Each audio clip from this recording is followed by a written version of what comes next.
them in Colorado anymore. It is a kettle cooked. Oh my gosh, dude! I can't even remember the brand because I haven't had it in so many years. It's a jalapeno kettle cooked chip. Do you know But what? definitely jalapeno kettle cooked is by far like my favorite flavor of chip and type of chip. Yesterday's Um, guest said the exact same thing as his first choice. yeah, yeah, Yeah. Martins. That's it, Martins. So it's a white bag with red Martins on the top. I used to live in Pennsylvania, and they sold them in Pennsylvania stores, and then I moved to DC, and I started finding them less frequently. And Yeah. then I moved to Colorado, and they're just nowhere to be seen. So Martin's is definitely a like East Coast, Northeast sort of thing. So if you live in the Northeast, check it out. And then honestly, it just kind of runs down the kettle cook. I'm just Yeah. kettle cooked all the way. No, Honestly, I feel you. I'm not a fan of like Lay's and shitty, you know, what is the Ripple, all those Yeah, yeah. super big companies. I Yeah. think those chips suck. Yeah. I think those chips are ass. I'd much rather prefer like smaller companies. And instead of just going through kettle cooked flavors, I guess my next would be regular, and then maybe like a spicy barbecue. I am a huge fan of Pringles. Yeah. I think Pringles are outstanding. And yeah, I don't know. I know that. I guess That's like a pretty good normal lineup. It's a pretty good jalapeno lineup. Pringles. Same thing with Pringles. Their jalapenos are really good. Yeah, it's not a bad lineup at all. I think that's. I've heard much worse lineups so far in the show. So Yeah. I'm pretty happy with that one. So How many people actually say like basic Lay's potato chip?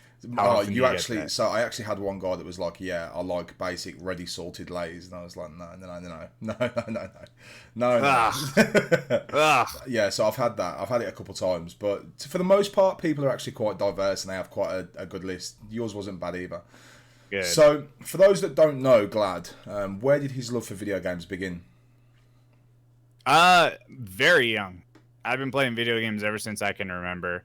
I guess the very first thing that I remember is playing on an Atari.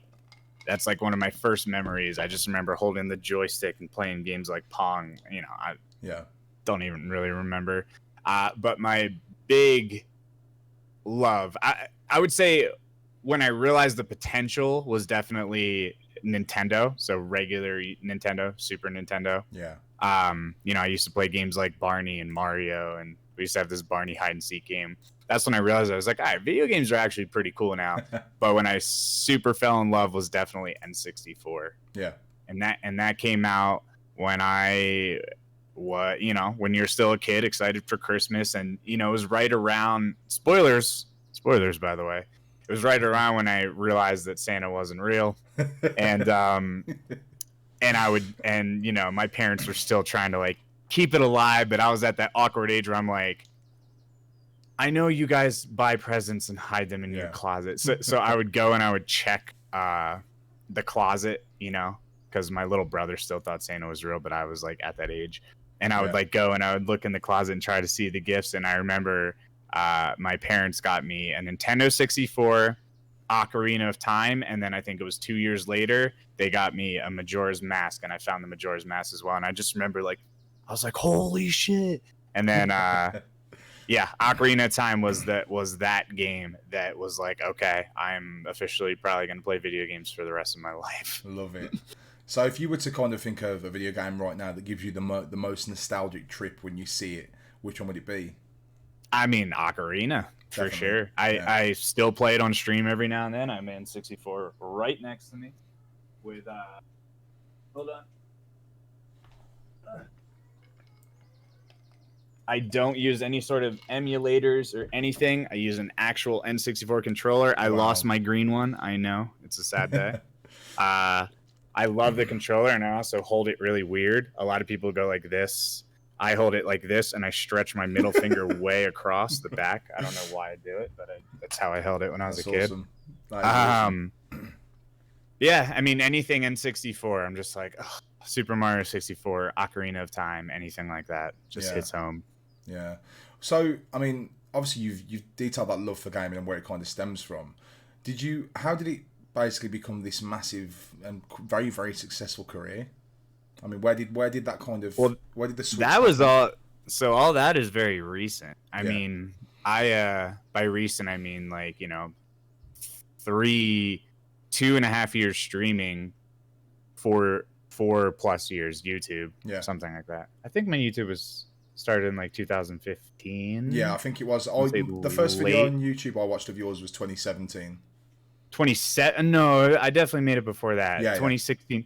It was right before King's Fall came out in Destiny 1, so whatever that date Oh, was. okay, okay. Um, but that's when I started realizing, playing Destiny, that I was like, oh shit, man, this is I want to do cool things, and I was inspired heavily by Slayer. Was probably my first big inspiration as a content creator, Yeah, yeah, because he was doing stuff that I thought like I was doing as well. He was doing stuff that I liked, like low yeah, manning and soloing and speed running and stuff like that.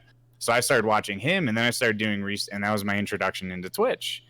And I started like looking into Twitch, and I was like, okay, so these guys actually get paid to do this. So that was like thing one. I'm like, okay, if you want to go all in on something, you got to be realistic. You have to be able to afford a yeah, house and food. I was like, okay, so you can get paid to do this. That's obviously a good thing. So then I started uploading things on YouTube, with just like challenges that I was doing with Crota, essentially, yeah, just pretty much for my own archives. I was like, I'm just going to archive everything. And then started building like a small little YouTube audience of just my friends and a couple like other people that were doing the same thing that I was doing. And then I actually used Reddit to grow my platform tremendously early on, which is so funny because I hate Reddit now. yeah. I like Reddit. I don't like Destiny's Reddit. Yeah, Destiny's Reddit's very I toxic. don't like Yeah, Destiny's Reddit. And I used to love it, and I used it all the time to just, I would make a YouTube video and then I would put it on Reddit, and I would just be on Reddit all day just commenting on things, and tens of thousands of Reddit karma on my account. And I was like, oh shit, like people are actually starting to like recognize my Reddit name, and that's how I like initially got my name out. yeah, And then people would comment on my YouTube videos and be like, oh, you're that gladiator guy on Reddit. And I was like, yes, I use like Reddit and YouTube to just start growing. And then when I hit about like 5,000 YouTube subs, which I did right when I moved to Colorado, which was right before I started streaming. So that was like, what, 3 years ago, I want to say? Something like that.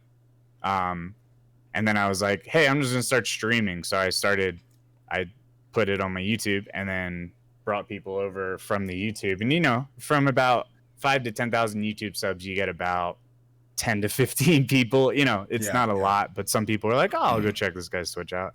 And that's kind of how everything started. Wow. Early on. And then yesterday you celebrated the milestone of 300,000 followers. Yeah. So crazy how 300,000 followers in about 2.5 years full time streaming. Yeah. It's insane. It's such a big milestone. It's a big congratulations to you. I get.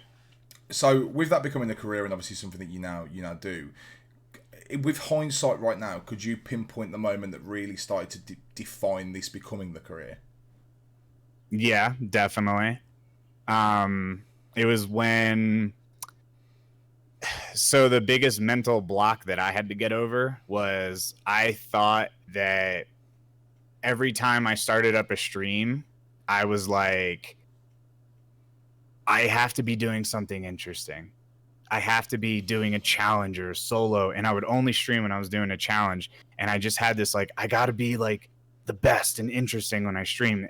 But then I realized, I was like, that is a huge mental error and a big mistake that I'm making. Yeah. Because what I'm starting to do now is I'm starting to conditionalize. Is that even a word? I know what you mean. Yeah. Like the way that I interact with people. So only if I'm basically typecasting myself.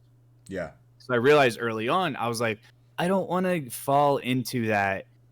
Hey, we come to Gladstream because he's only doing a cool challenge, or he's going for a world's first of this, or he's,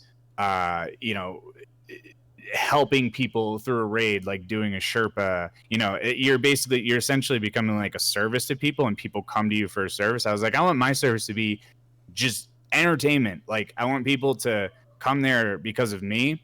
So I said, I'm just going to start streaming anything that I do. Yeah. Like if I'm doing bounties, if I'm running through patrol, I'm just going to start a stream and just stream.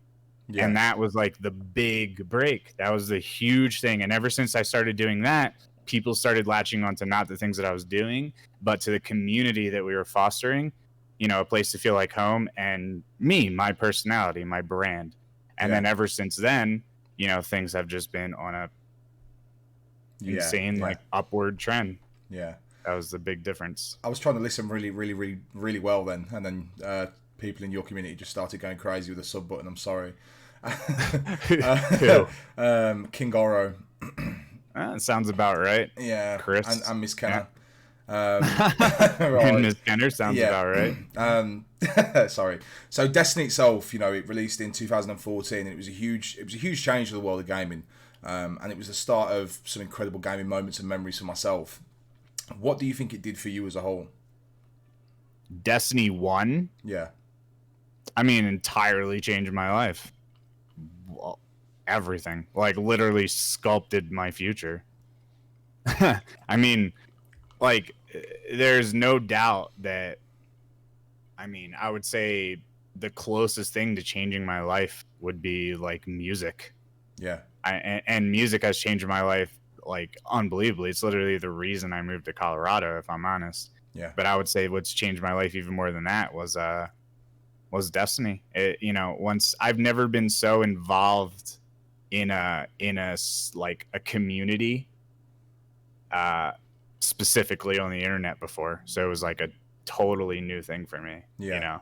Yeah. Yeah. I'm just some kid in his, you know, low 20s getting involved in this like crazy community. I'm like, holy shit. Yeah. Like I've never, you know, I've always been such a, you know, I gamed a lot, but I've always been a huge partier. So like, you know, just, I didn't spend my weekends inside. My weekends were out partying, you know, not being sober. Yeah. And then, so it's different to, you know, there was a lot of things that happened in my life that sort of sculpted that as well. But yeah, I mean, Destiny's community has taught me so much. Yeah, I think one thing about Destiny's community is, don't get me wrong, there are definitely some sub areas of that community that can be a little toxic and difficult to deal with. But for the most part, that community is extremely supportive and very persistent, which is great. Like for me myself, I mean, I'm a huge Destiny fan, and Destiny 1 for me, with the amount of hours I put into that game, I can't even comprehend. I spent so much time playing. I know. I definitely have some of the best moments in my life in terms of gaming that I can possibly ever think of from that game. For yourself, obviously, you've got 3 times world's first raid completions if you include the Prestige. I forgot the name of the raid. I'm sorry, it's gone out of my head. Prestige Leviathan. I definitely include that. Yeah. Right, yeah. So do I. What is it like racing against the clock of the rest of the Destiny world to achieve these kinds of triumphs? It's every single time. It always gets it. Like, you feel the pressure for sure. We all do. You know, some of us contain it better than others. You know, some people are just like, dude, I'm freaking out. I can't sleep. You know, I always sleep really well. Yeah. It's intense. I mean, and definitely on Twitch, you know, when you know that you have an entire coliseum of people watching, it is also a big holy shit.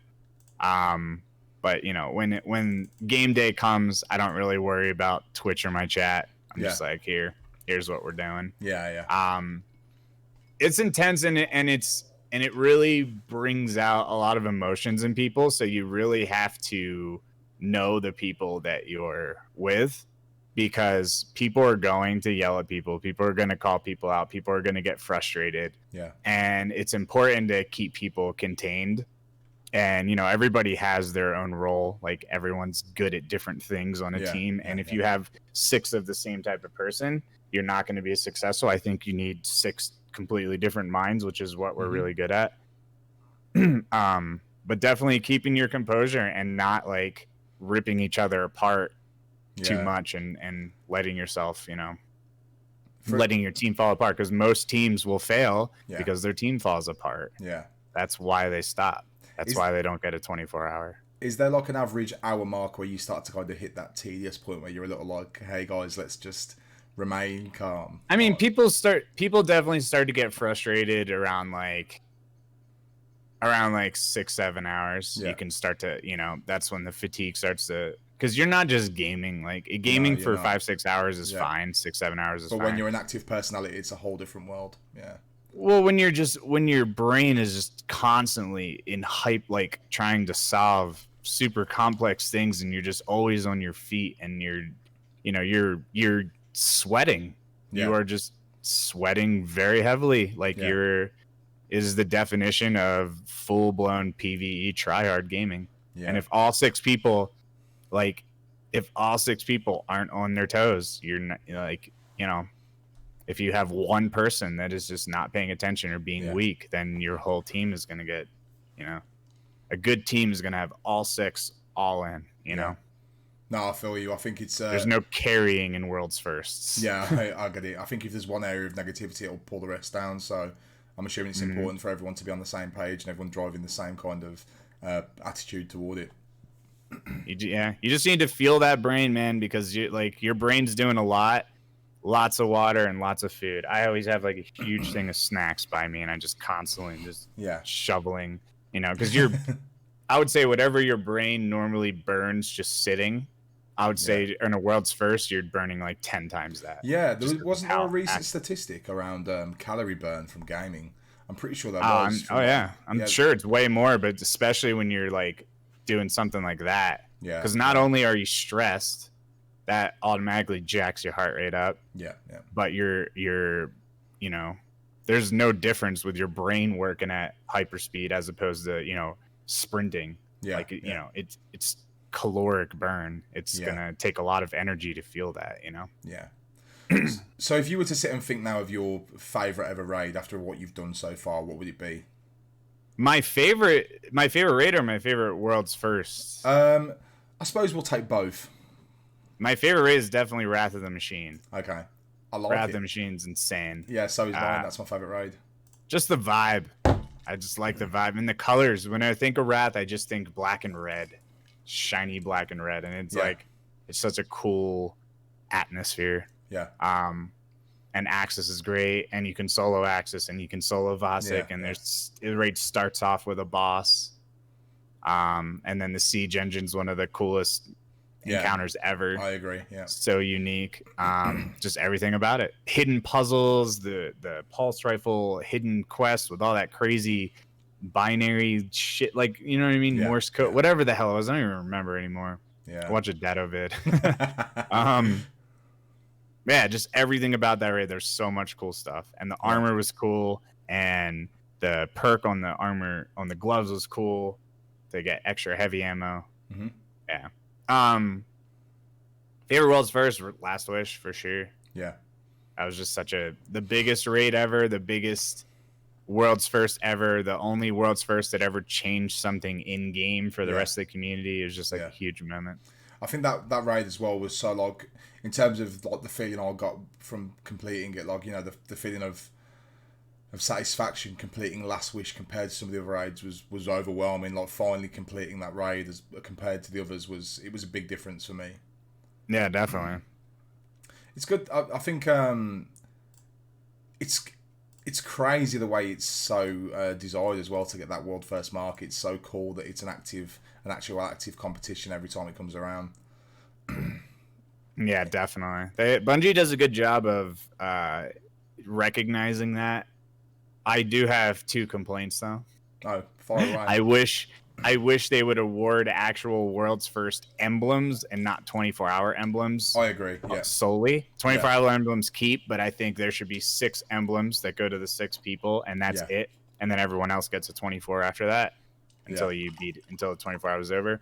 And then I think they should, that room in the tower above Future War Cult, you can sneak up in there, and that was where we had the quest for the exotic bow Leviathan. Yeah. I think that room in there should be like there should be like a trophy room hidden somewhere, like off in the distance. And every single World's First since Vault of Glass, there should be like Vault of Glass and then plaques on the wall with the people's names. Because you see this in games like Division, Rocket League. You know, they recognize people in the game. I think they do it in Rocket League. And I think they should do it. It's not going to hurt anybody. No, I agree. It's just a cool little, like, you're celebrating the most pinnacle activity in your game, game would be really cool. No, I agree. I think obviously there's also that wonderful pair of belts behind you on the wall as well. I came across, I've watched them before, but I watched one again earlier with you unboxing the Last Wish one. It's so cool and pure. It's such a cool thing to see. Yeah, that's cool. That's my first belt that I got. Yeah, that one. It's so cool. Yeah. So if you've told us your favourite raid, both World First and just in general. If I was to ask you your favourite ever weapon across both titles, D1 and D2, what would it be? Anarchy. Okay. Why? Anarchy. It's just such a unique gun, and it doesn't break the game, I don't think. And it's not, it's a very strong gun. It feels like an exotic, and it is like, it still takes skill and knowledge of the weapon to use. It's very easy to misuse. Yeah. So I like that there's a skill gap with it as well. And it allows you to switch up your loadouts because it allows you, Anarchy's so cool because it allows you to provide damage, like essentially dot.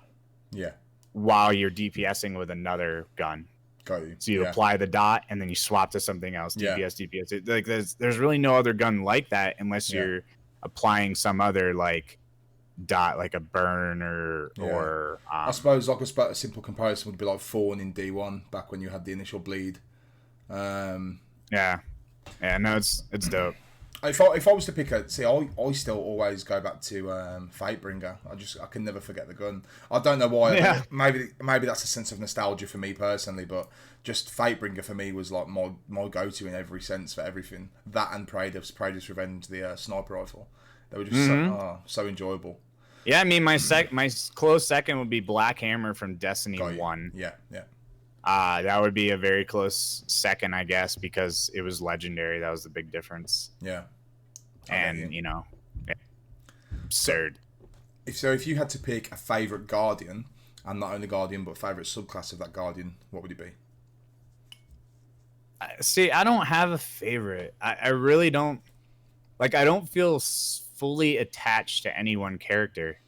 When I think about it, like, nothing like jumps to my mind. The only thing that really jumps to my mind is a Warlock in Destiny 2 because I use it for the majority of my solos and two-man challenges that I do with Chevy. But that's only because that's just the best thing to use. It doesn't necessarily mean it's my favorite class. Yeah. And same thing with D1. It's like, I love the Hunter. I love the Titan. Skating, Bones of Ao. I love the Warlock, but I tend to play more Warlock in Destiny 1 because of self-res. It just comes down to the Warlock's abilities to be a better solo raid encounter or low man raid encounter than any other class. Usually it's like a safe thing to take into raids or challenges. But I want to be clear that I actually didn't even think about that when I put the shirt on. I want to be clear that Warlocks, despite what a lot of things look like right now, are not my favorite. Like, it doesn't necessarily mean that they're my favorite. They're just my go-to when doing something difficult, but it doesn't mean that I favorite them overall. Yeah, I've got you. If that makes any sense. Yeah. So obviously, over the last few years, Destiny has had its ups and downs. I suppose for me personally, from a gaming standpoint, I don't think, as of yet, nothing has kind of touched D1 Year 1 for me. Just that level of enjoyment, at least what I had in that time. Now, I still do play Destiny. I still play Destiny 2. And I appreciate the efforts that they're making with the new content and stuff and so on. But if you were slotted into a dev team today, what changes would you personally implement, if any at all, to try and better the experience? You don't want me to be a part of making Destiny. I'm not good at being creative like that. and I would make the game too hard, and it would push a lot of people away. Yeah, I'm just not creative on that level. Yeah. I'm good at playing the content and telling you what I think about it. Yeah. You know, I'm not overly analytical either.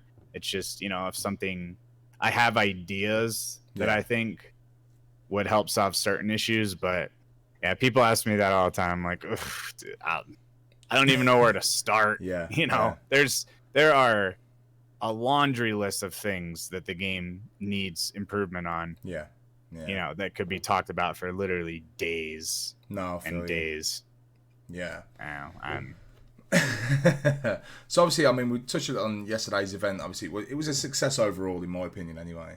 I know there was a lot of complaints and backlash on Twitter about, you know, etc. The length of it. I think Bungie recognised it probably could have been shorter overall. However, I do think it's a big move for Destiny as a game. You know, it's the first. I believe it's the first game outside of a battle royale to display an actual like public, you know, event across all platforms. Yeah, I'm not sure if that's that, but definitely with Destiny, 100% with Bungie. Yeah, they are so unbelievably good at not only creating hype and anticipation for a bunch of stuff, but for pulling community. Like, we know that Destiny has a big community. A lot of them sort of sit in the shadows.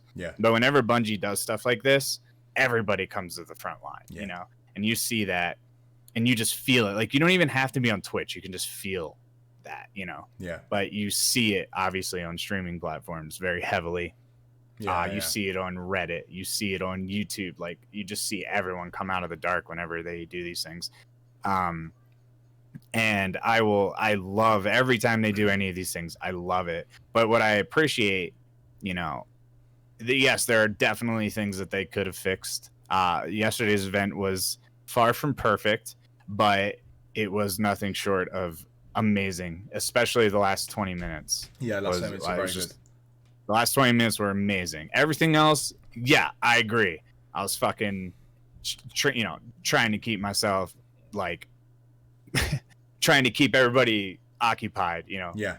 Or entertained, I guess is the word. Because when you're sitting there and everyone's like, what's going on? Like, you know, it was the pacing was off when everyone was wondering if they even started it. I think they started right when it needed to. It was just their pacing was so slow until you actually saw the rockets start coming in, and then we started realizing what was happening because we noticed how slow they were going. I've got you. But yeah, I mean, outstanding. I hope they keep them coming. I hope they take the feedback and learn from it and give us just improved experience next time. But last 20 minutes, nothing short of insane. No, I agree. And I mean, have you got any speculation or ideas on what you think the next event might, the new season may be giving us? No idea, dude. I mean, I think the next thing we're going to get is going to be another secret mission. Which historically so far have been pretty good. Incredible. The two secret missions in the game so far, Destiny 2. The Whisper and 0 Hour. So that's what I mean by secret mission. I think that's going to be the next thing that we get. Because we just had the corridors, so we're not going to get anything like corridors or Niobe Labs. I lumped those two in the same category. That's just a lot of work. I think we're still, you know, a while away from something like that again. But think about it. Last secret mission we had was 0 Hour, and when the fuck was that? That was a while ago. It was a while ago, yeah. Wasn't that season? That was a while ago. Was that season 8? I don't know. I mean, that was a year ago. I don't even know. I forget, but it's enough where I can't even remember when it happened. So I think we're due. I think we're due for a secret mission. I think next season, I always say, high hopes, low expectations. There's nothing wrong with being hopeful about it and being excited and having that, you know, inner child come out inside you and be super, super pumped about it. But also don't sit here and expect a massive, huge expansion in 2 days, you know. I think that we'll get something PV related. There's 2 redacted activities, but I do think that there's a possibility that we could get a secret mission this coming season. And if we don't, we'll definitely get one in the fall.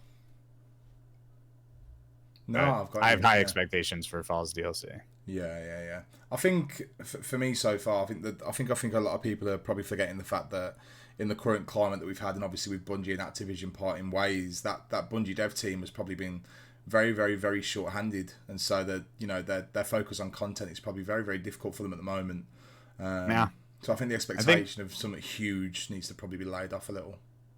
I don't think a lot of people actually realize how much of a struggle it probably is over there. And that's why I'm always patient. Yeah. Besides just being overly optimistic in a lot of situations. But, I definitely, you can feel it. You can feel that there's a lot of stuff going on over there. There's a lot of struggle. You can feel that there's shorthandedness. So we'll see. We'll see where things evolve. I mean, there's still, even with all that and the whole COVID situation going on and everything, it's going to definitely slow a lot of stuff down. But you can only leave that as, so much as an excuse. I mean, they're still a big company. Yeah. I still expect them to do what a big reputable company is going to do, and that's perform and deliver. Yeah, I agree. So obviously around Destiny, it's I suppose you've had a small break from it recently, and you've been dipping your toe into new games and new titles. You've touched into God of War, which, as you know, I'm a huge fan of. That's how me and you have got to speaking, was from God of War and Spider-Man. What are your thoughts? So what are your thoughts around the games? Oh, dude, I've been playing literally nonstop, absolute game of the year bangers, just one after the next. Yeah. Like every single game. It's funny, every game I play, I'm like, there's no way the next game's going to be better, and then the next game's better. Yeah. Started off with Resident Evil Remake, which was amazing. And all these, by the way, my chat doesn't give me a choice. It's whatever. Just go to the difficulty and just lean on down. And when you get to the very bottom, that's the one that you're clicking. Yeah. I'm just like, God. So everything's on brutal difficulty, whatever the hardest one is. Yeah. Resident Evil, I died a lot in the beginning. Wasn't too bad, though, once I got used to it. You just got to keep your distance. Yeah. That's all Resident Evil is. Just keep distance between you and the fucks. Don't let them charge you. Yeah. But that was cool. The last battle was really dope. Wasn't overly difficult. And then I went to Final Fantasy VII Remake. Okay. I think was the next one. Yeah. And I never played a Final Fantasy VII game. It's a good choice. And as far as story, at the time, that story, in my opinion, just blew Resident Evils out of the water. Yep. And, obviously we had some serious love affairs with that game. Yeah. We fell in love with all the ladies in that game very heavily. And lots of sexual tension.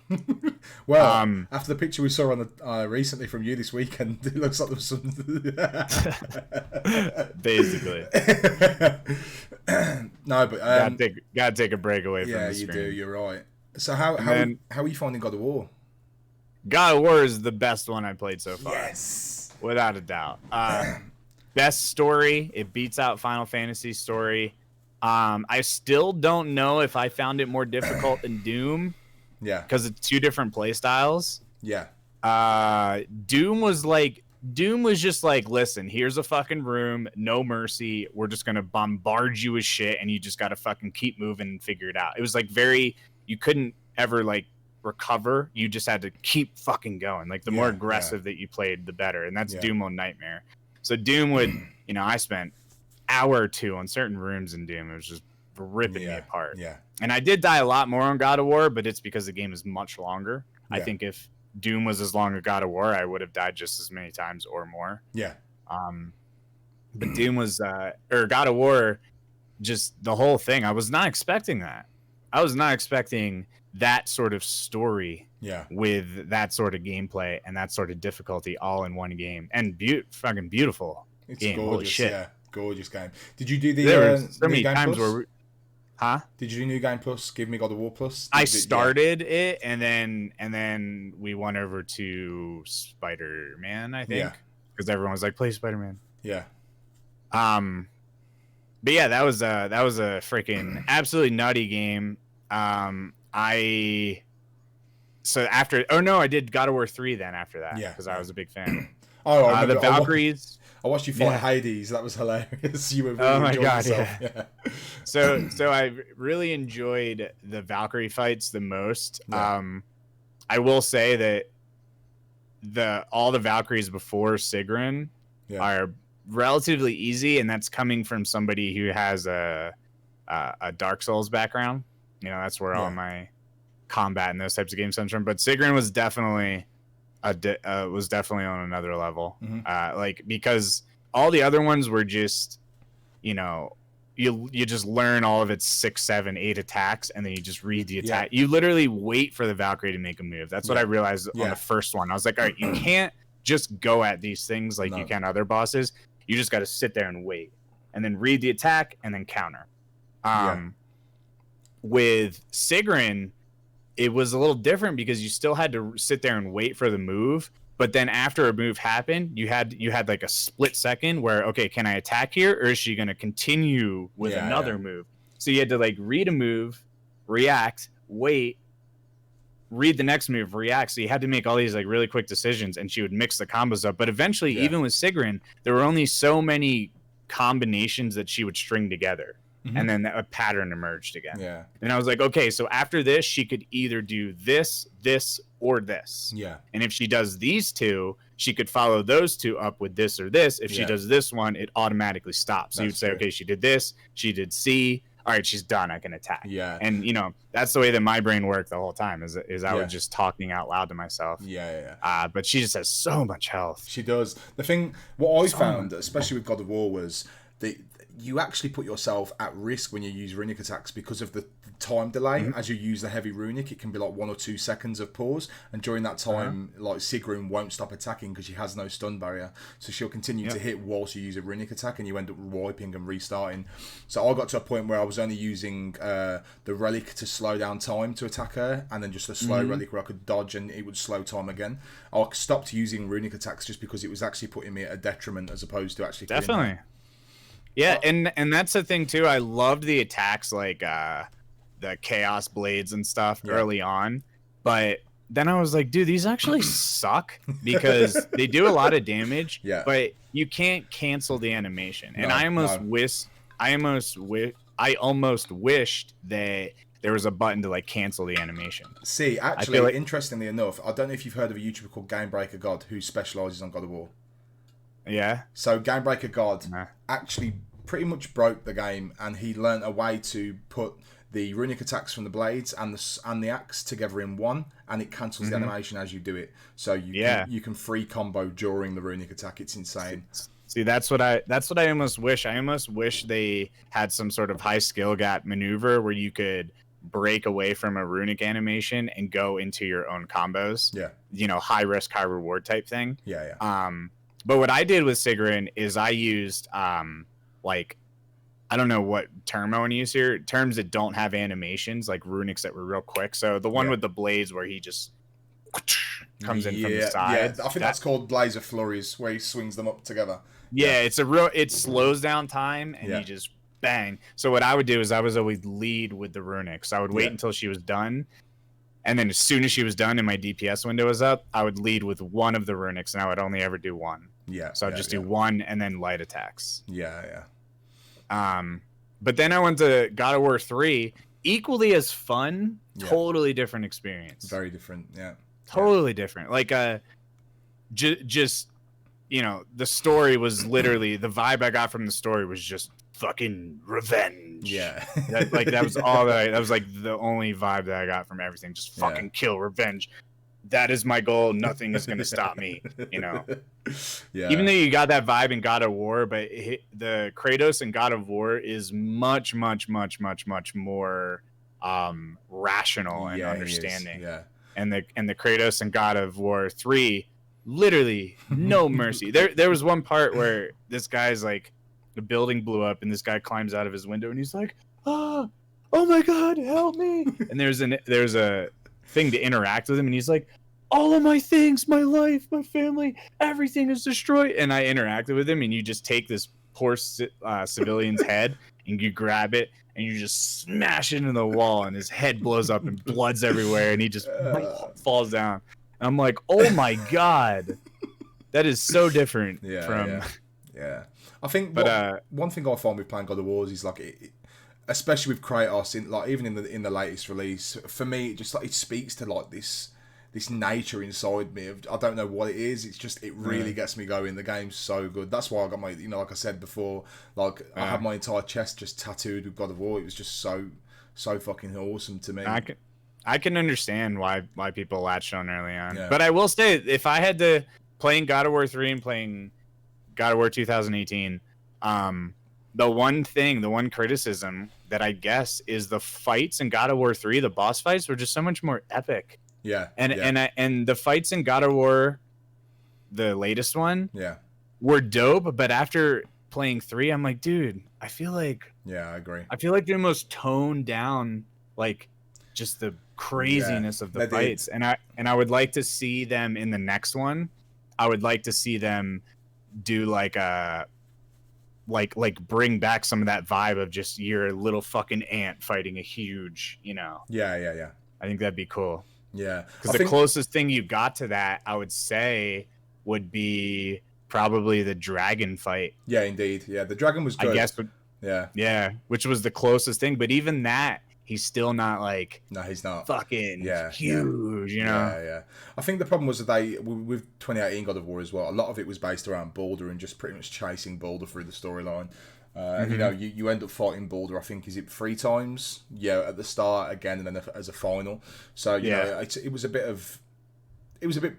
boring for me. I don't know if you saw the final cutscene where Thor comes down outside the house and it ends with him and his hammer. Spoilers. Yeah, sorry, spoilers. There is a speculation in the new title that. I mean, I've read a lot of kind of fan art and detail into it and so on. I think what's going to happen is that Thor may kill Kratos and that the storyline will be based around his son Loki and chasing to kill Thor. I'm hoping that's what it is. That sounds fun to me. That would be interesting. Yeah. I feel like that would be mixed reviews though with people because people are attached to Kratos. Very, me especially. I mean, I'm still new into the series, but people are attached to Kratos, and I feel like a lot of people would not like that. So and we'll see. No, I get you. So, how did you find Spider-Man? I know that you really liked the fluidity of the web and the movement and stuff. Oh yeah, Spider-Man was just pure fun. I just kept smiling. Yeah, I saw that clip. I watched that clip again today where you landed on the roof and you did his like spinning attack where he shoots like loads of balls of web and knocks them off. Oh yeah. And you were staring at the screen just in disbelief, like, what have I just seen? Yup. It was just a really fun game. Really fun game. Once again, not overly difficult. Yeah. Nothing was too crazy. Yeah. A couple things fucked me up, but super fun, very cinematic, and they freaking nailed the free roam, which is the main thing. I mean, that's what you spend 85% of your time doing, just true. Moving through New York City, swinging. Yeah. And have you got any intent with it I mean, in terms of games that you're playing at the moment, obviously I know we're about to hit a whole new load of content with Destiny, but have you got any other games in your mind that you'd like to kind of play? Yeah. I mean, we have a whole slew of things that are on the list. The immediate ones would be Horizon Zero Dawn when it comes out on PC. Awesome game. Then Red Dead Redemption 2. And The Witcher. I started The Witcher 3. Yeah. But I have to, go back and finish. It's just such a long game, unfortunately. Destiny's DLC. And then Last of Us 2. I'll be playing that as well. I was a big fan of the first. Comes out in 12 days. I'm very excited. Me too. I'm very excited for that one. I just hope that there's like nothing crazy going on in Destiny. This Destiny's it sucks now. Like, that's one downfall of swapping from a single game streamer to like a variety is you now have decisions that you have to make. I suppose it's you're looking at the current, you have to look at viewership and where the current base is and what people are watching and don't want to consume, and you have to try and follow well, for me it's just I'm over that at this point. I'm just like, what do I want to play? What am I feeling? Because if there's a lot going on in Destiny, I get serious. Like, I want to continue to explore. I want to get all the shit. I want to get all the I just want to play the game. So for me, it's going to come down when Last of Us 2 comes out that day. I'm gonna have to look at Destiny and I'm gonna say, okay, what's Yeah. what's the new content? How much am I like itching to play? Because I know I'm gonna be itching to play The Last of Us. Yeah. No, I feel you. I can agree. I completely understand your contrast, and I suppose it's a internal battle for you on the day, isn't it? I mean, there's a lot of discussion around the idea that Destiny 3 is in the works. Obviously, there's no release date. There's nothing like that. If I was to kind of ask you for some for a hope of yours that we see Destiny 3 give to us, what would it be? Destiny 3? Yeah. That's even if we get one, man. Yeah. I know. Like, honestly, everything just seems like it's not actually going to happen, and everything's just going to continue to build off of this. And the hope is that we get a game that's just called Destiny the game. Yeah. Yeah. Drop the letters. I personally am a fan for Destiny 3. Yeah. I am a fan of a full new release. I think eventually stopping making content for Destiny 2, and then imagine E3 comes around in a year and then they're like Destiny 3, and just losing everything, starting over, brand new, fresh, no more Destiny 2 vanilla mistakes. Like, everything is how Bungie wanted Destiny 2 to be at the launch. Yeah. So I would love to just have a fresh look. I just like that fresh feeling. No, but there's many people that disagree. Yeah. So obviously, I mean, over the past, like you said, 2.5 years, 3 years, near enough that you've been kind of streaming and building this community of yours on Twitch, you've built, in my opinion, probably one of the most supportive communities on the platform. I'll say that pretty comfortably right now because I've just had about 200 new subs in my chat in the space of 20 minutes. What is it like having such an incredible following, and obviously recently hitting that huge milestone of 300,000 followers? It's you almost can't believe that people that generous exist. Yeah. It's like, and I mean that in like the best way possible. Like, you're almost just like, how do people like this exist? Like, how are people just this supportive of things? Like when you see your favorite band releases an album, you buy it because you support them. You just have so many people that you feel so blessed that so many people appreciate the hard work that you put in, and they recognize that, and all that they want to do is just they receive entertainment from you, they receive from whatever they're doing, and they just give back. And that's how I am, is the more that I receive, the more I want to give. I'm always like that. If I have these big bursts where people are just flooding me with support, my thought is just, what can I give away? What can I do for you guys? I'm like, I receive, I give, I receive, I give. And when you have a full community and a full chat that is based on that same ideology, it's just this waterfall, infinity pool of I just love it, essentially 24/7. And you just feel really like you feel really blessed, and you feel very thankful. And I say all the time, I could sit here and I could just say thank you for the rest of the fucking stream, but it's never going to be enough, and it's going to get annoying. So I embrace and welcome everybody from my community with open arms, and they know that. And just as much, we're welcoming of new people in the community, and that's been the base of the growth of the stream from day one. Come in here and hang out. We welcome you. Please be a part of what we have here, because it's pretty dope.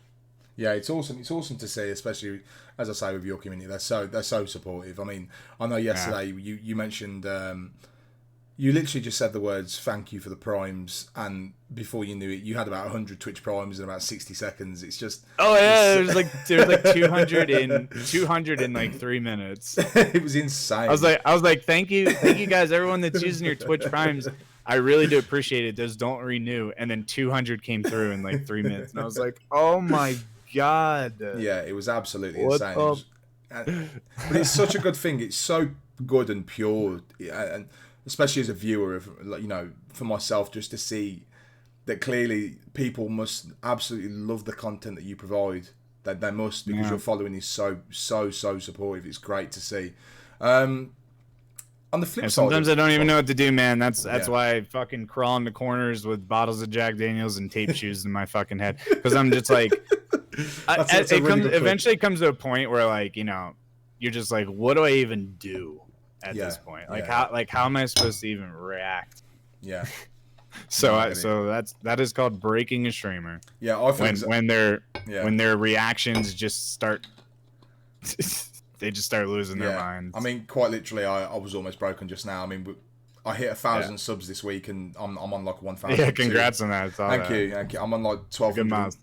I'm on like 1,240 right now, just from your community. So I'm trying to stay focused on you and not look at the chat.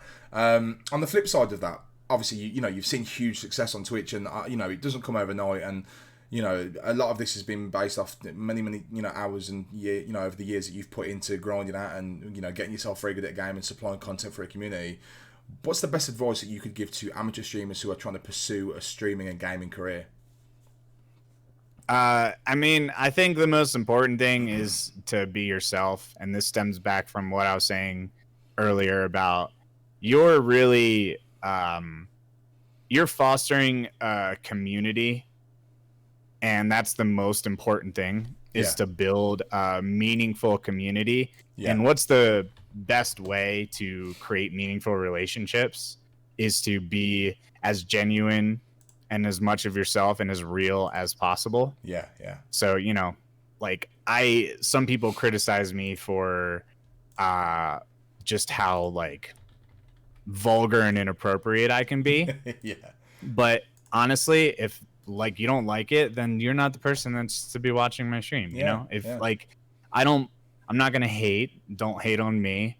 People, not everybody's made for everybody. If everyone was made for everybody and everybody liked everybody, then the world would be a boring, stupid, lame place. You know, you're going to attract yours, and the best way to attract yours and build a community that's going to be the best for you, and that where you're going to be the best entertainment for your viewers, is to just always be yourself. You know, don't be afraid to speak your mind. Don't ever be afraid of saying something because you feel like it's going to push people away. Like, you know, be as genuine as you can. People will recognize that. They will watch you because they like you. And now you're starting to build your stream and your brand based around you. And I think that that's the best thing to do. Now, unless you're like a crazy, insanely skilled freaking #1 tournament winner, you know, where you can build your stream around just raw skill, you know, but that's, you know, not everybody can freaking aim and shoot like Shroud and Tiffy, you know what I mean? Most people, especially if you're trying to build, you know, start off building a nice little community, you want them to watch you for you and not necessarily the game or something like that. And then the other thing is just consistency. Just be consistent. I mean, if you're streaming like every now and then, it's going to be hard for you to become a part of people's days. Even if you're working and you're doing this like after your streams, it is much better to do 1 hour 5 days a week than it is to do 6 hours 2 days a week. Like it's better to be more consistent, because people, you know, you become a part of people's days, and a lot of people are afraid to, like, you know, they get stage fright when they're about to hit go live. And I say you need to always think that when you go live, you are the #1 thing that at least one person is looking forward to every day. They are waiting for you to go live. They prefer to watch you over any other streamer. And if they're watching somebody else and you go live, they're going to your stream. And you need to think about that how important you are to even just one person. And then hit that fucking button, man. I do. It's really interesting you say that about, you know, realizing how important your content can be to even one person, because there's a few times I've said it even on my streams, is that if you can't put the effort in and feel valued for 5 viewers, why do you believe that you deserve 50 or 500 or 5,000? Is that, you know, you should be able to give that same output and same level of care to your 5 viewers as you would for 500. So I completely understand that point of view. Every single person, or especially early on, it gets harder as you grow. But every single person, especially early on, needs your full attention. Needs your just absolute full attention, full love, open arms, you know, get to know them. Yeah. Especially early on. That's so important. If you know, because if people and another thing is you gotta fill dead space. So one of the hardest things is when you're streaming to Nightbot early on, you know, and that's all the things you're streaming to. Yeah. Some people prefer to just go into a directory and just zip to the bottom. Yeah. There are tons of people out there that like that smaller vibe. Yeah. And people are going to be tuning into your stream. And if they tune into your stream for 10 seconds and you're just sitting there and you're not saying anything, you need to always be narrating your life. And I gave people a homework assignment once. I was like, for the entire day tomorrow, I want you to just narrate to yourself everything that you're doing, like not streaming. Like when you wake up, just talk about what you're doing, how you're getting out of bed, why you're doing it that way. What's the first thing you're going to do? Why are you going to do that? Yeah. You know, what are your thought process? Because a good streamer, in my opinion, is somebody that their brain is talking out loud. Yeah. Everything that they're doing, their brain. And that's where I struggle with these story games is I'm like, just because I'm asking questions doesn't mean I want fucking answers and spoilers. I'm just being a streamer still. It's funny. Because I'll come across a puzzle and I'll be like, how the hell do I do this? And then literally, well, this is the exact solution to the puzzle. And I'm like, what the fuck, bro? Like, no, Yeah, I had that the other week. I was playing a horror game, and the horror game involved doing like laps of a certain area until you got different parts of each clue. And someone in the chat was like, "Oh, here's the answer," and I was like, "Surely you're joking." So I went to the screen and put the answer in, and the game ended. And I paid like £20, which I suppose is like $30 for this game, and I finished it in like 4 minutes. I was like, "What? Why did you do that?" No, that's definitely an issue. But I mean, I realized that we can't just be freaking, you know, just timing everybody out, you know, in the stream. Like eventually what it came down to was I told my mods, I was like, just let things chill, you know, kindly tell them. And then what I'll do is when I come across a puzzle or a boss fight, I just will not look at chat. Yeah. So anytime I came across something that I thought was a boss fight, you would notice that like I would just never would I glance over a chat. I would just stay forward. You know what I mean? And I'm like, just let the chat go. I'm not gonna see it. Whatever. Yeah. And then you look afterwards and you scroll back up and you're like, So I've got one more question for you. Actually, I'm gonna let you go. Yeah. So if you could put, and this is completely non-gaming related, if you could put some positive advice into the world right now amid current situations across, you know, the US and places worldwide, what would it be? I mean, I think ultimately is we just need to learn to be kind to each other, man. There's a lot of